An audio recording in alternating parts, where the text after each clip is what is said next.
Okay, so today we're going to be discussing the installation of a hitch clamp stabilizer bracket.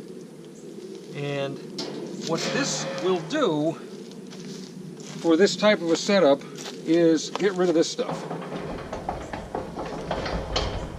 When you've got your basket or your carrier or whatever it is into your 2-inch hitch and it flops around because, well, I mean, it's not tight tolerance. Because under towing, that's a little different. So pull that, we remove this.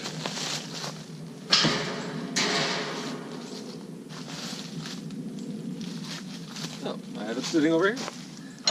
And this is the Hitchclamp. I believe that's the manufacturing company. And what this does is ends up like this with this bolt just inside of this lip.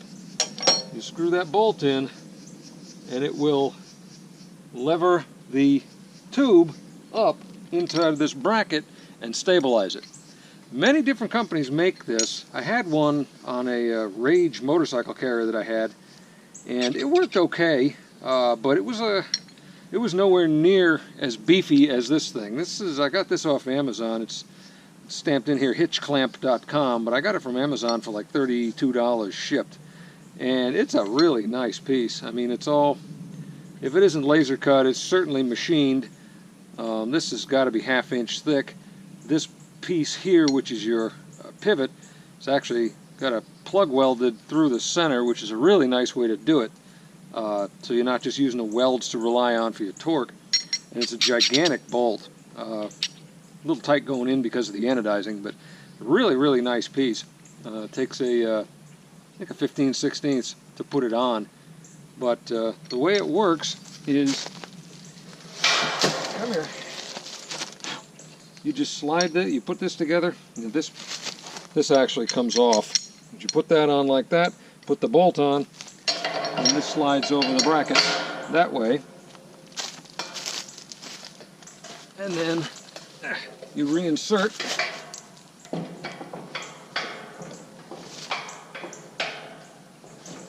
this like that.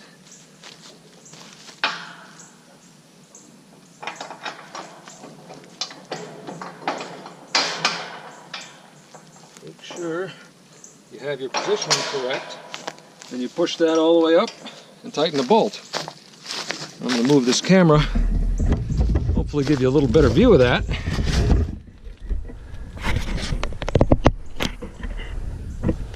You can see how that goes. And now I'm just going to get my wrenches, crank that down, and you'll see how that works. Now remember, at this moment we've got quite a bit of play.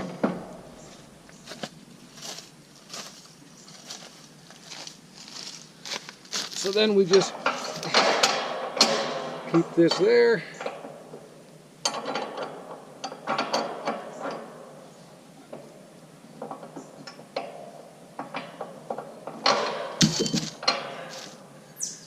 Yeah, I didn't plan this terribly well, but help if you loosen the lock nut, silly. Amazing how well things work when you do that.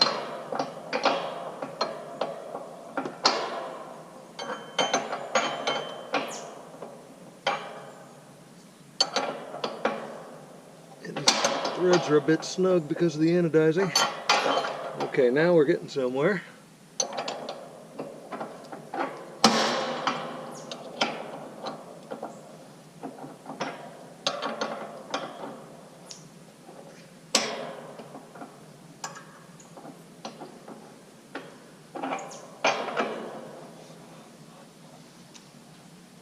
Snug that baby down. See if that worked. A little tighter, a little more snug.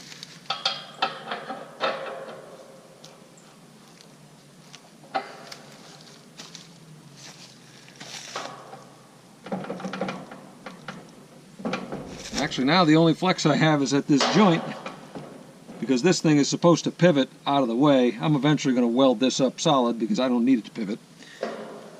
Then we tighten the lock nut. We'll snug it one more time.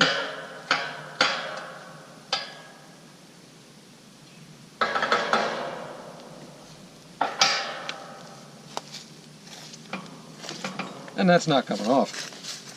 You can see, for bumps and things, we have a much more stable connection as far as the trailer and trailer hitch and whatever you've got on the back of this thing.